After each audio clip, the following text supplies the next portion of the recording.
Mayong hapon mga bata, nabusog na ba ang tanan? O, si teacher wala kay Gikol ba?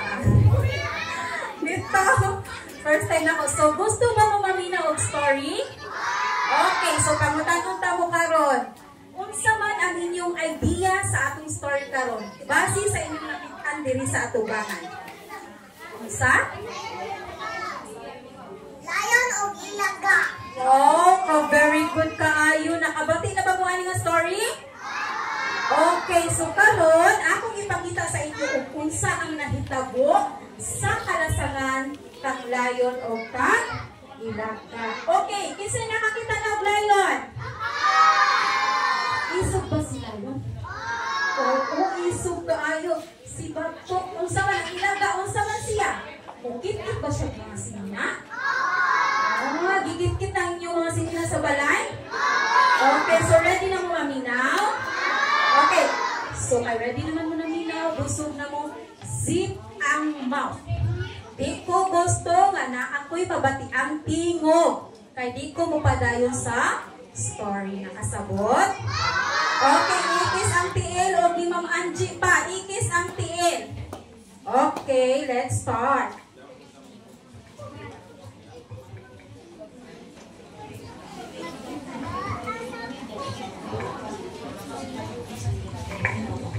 Usa ka adlaw ni ana.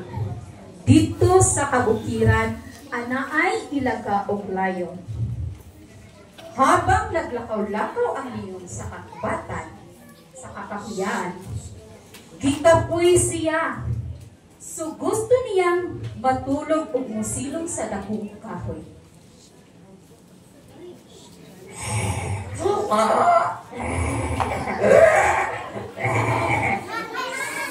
Nahinanok ang leon.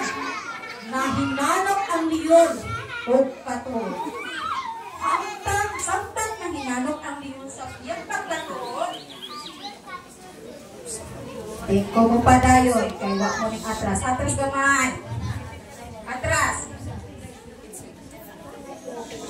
Samtang natulog ang leon, ilawang sa dakong kahoy, nagduwa-duwa ang ilaga. Napakita siya sa lawas sa layon. Wa siya kaingon siya og kini nga nagtambok nga mga laya nga dahon. Wow! Kalami, duwa-duwa ang dihang dapita. Gusto ko mag-ambak-ambak sa mga laya nga dahon. Wa siya kasubot nga ang bak-ambakan ang lawas sa leon. So, nakamata ang leon. Ang sakto! Nakamay nag-ambak-ambak sa akong likod. So, nasuko ang leon.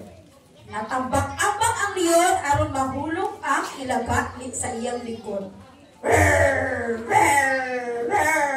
Ug nahulog ang ilaga. Nasakit sa akong likod! Nakita niya nga nasuko kaayo ang leon. Nagpusa ka sa akong likod. Sakit kaayo ang akong likod kaya imong giambak-ambakan. Pasaylo ako leon. Pasaylo ako. Dili na ko mootro. Kanong takakaupon sa imong mga anak. Ayaw leon. Baluoy ka. Baluoy ka leon. So naghuna-huna ang leon kung kanon pa niya ang ilaga.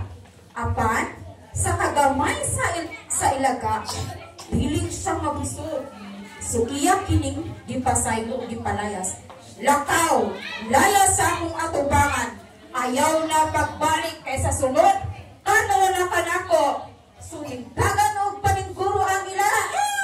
Nagning tago. Kung pila ka adlaw ang labay, habang nagsuroy-suroy sa kagubatan ang leon, gikutasan kini siya. Gikutasan siya og namiling og kaon. Asa ka haning pagkaon? Og nakakita siya og kanunod dito sa duol sa kahoy. Wow!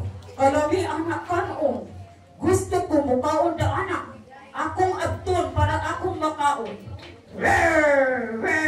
Pero wa siya kasabot nga ang pagkaon nga gibutang dito, gibutang dito sa mga tao nga gusto siyang takpon. O sa dihang abot niya, nakulong po siya sa net nga dako.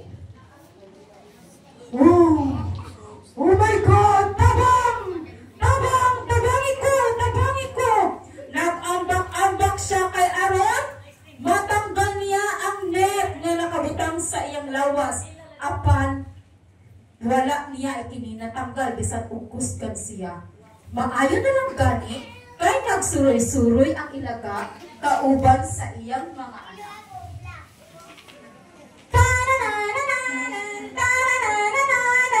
Ha? Ang akong amigo nga Leon! Atong tabangan ng akong amigo nga Leon! Dali mga anak! Nagsaka siya sa likod sa Leon o gigit-git niya ang net.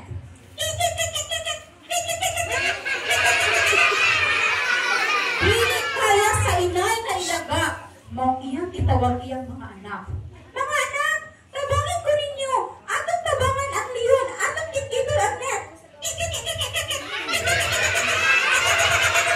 Hanggang nga nakabuhi ang Leon, natanggal ang net.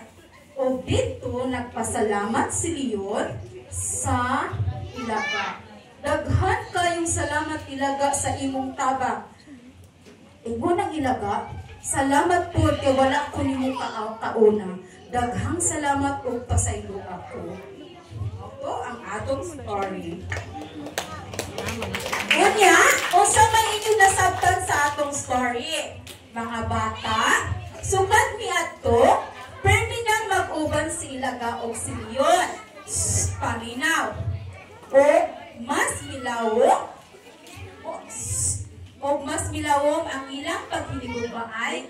Busa mga bata ginahanglan nga magpasaylo o magpailog kita o ang pagdawat sa kapasayloan aron makaputan nato ang kalinaw sa atong kinabuhi ug daghan kang amigo. Okay, sige na sa inyo na mga amigo.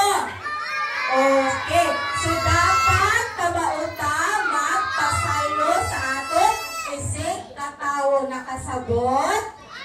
Okay, that's all for today. Thank you so much.